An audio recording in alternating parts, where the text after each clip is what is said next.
कभी सोचा है कि एक लड़ाई, सिर्फ एक लड़ाई कैसे किसी देश की तकदीर बदल सकती है?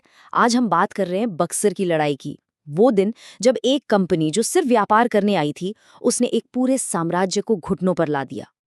सवाल तो दिमाग में आता ही है ना कि भाई एक प्राइवेट कंपनी मतलब मुट्ठी भर व्यापारी वो इतने बड़े साम्राज्य पर कब्जा कैसे कर सकते हैं।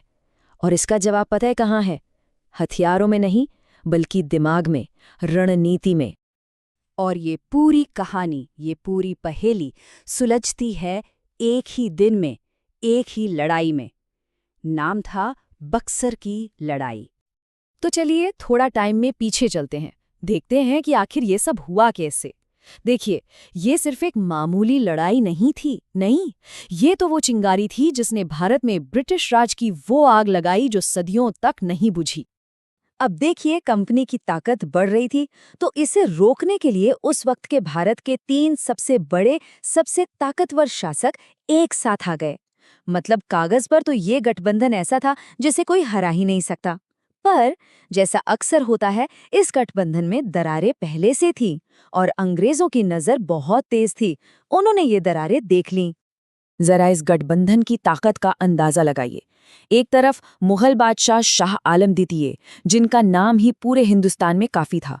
उनके साथ थे अवध के पावरफुल नवाब शुजाउद्दौला और बंगाल के नवाब मीर कासिम भी।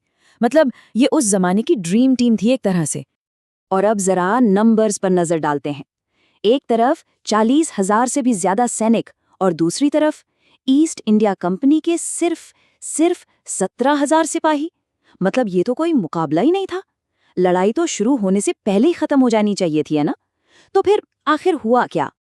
तारीख थी 22 अक्टूबर 1764 और जगह थी बक्सर, गंगा नदी के किनारे बसा एक छोटा सा कस्बा।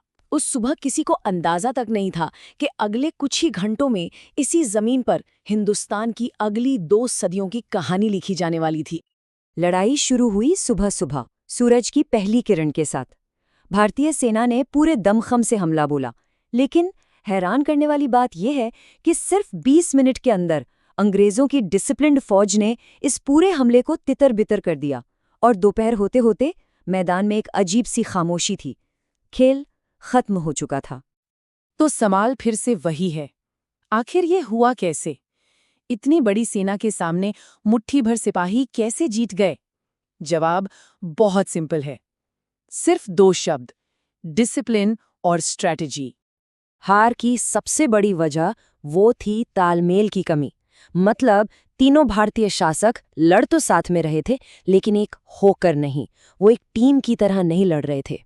कह सकते हैं कि उनके पास सैनिक तो थे, पर एक सेना नहीं थी। और दूसरी तरफ कौन था? Major Hector Munro. उसका प्लान एकदम क्लियर था। पहला स्टेप, हमले को रोको। दूसरा स्टेप, दुश्मन में भगदड़ मचाओ। और तीसरा, सबसे जरूरी स्टेप, जो लीडर भाग रहे हैं उनका पीछा करो ताकि वो दोबारा इकट्ठे ही ना हो पाएं। ये एक बेरहम प्लान था, पर बहुत असरदार। और फिर कहानी में एक ऐसा मोड़ आया जिसने सब कुछ तय कर दिया।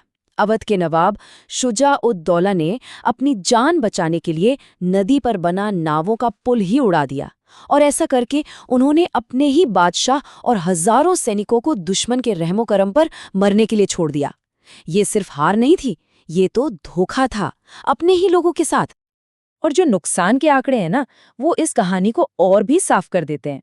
भारतीय गठबंधन ने 6,000 से ज्यादा सैनिक गंवाए और कंपनी का नुकसान 900 से भी कम।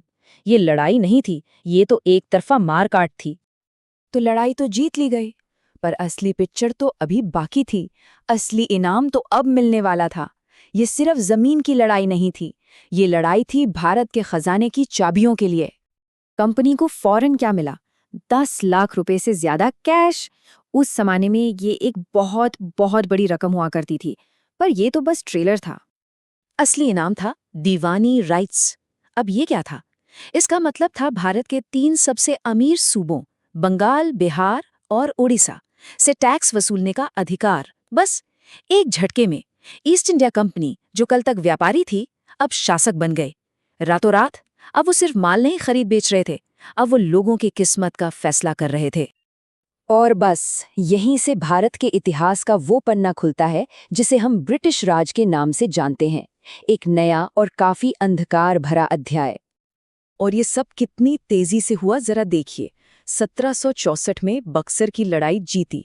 अगले ही साल 1765 में टैक्स वसूलने का अधिकार मिल गया और उसके सिर्फ 8 साल बाद 1772 तक कंपनी ने लोकल नवाबों को साइड करके बंगार पर सीधा कंट्रोल कर लिया।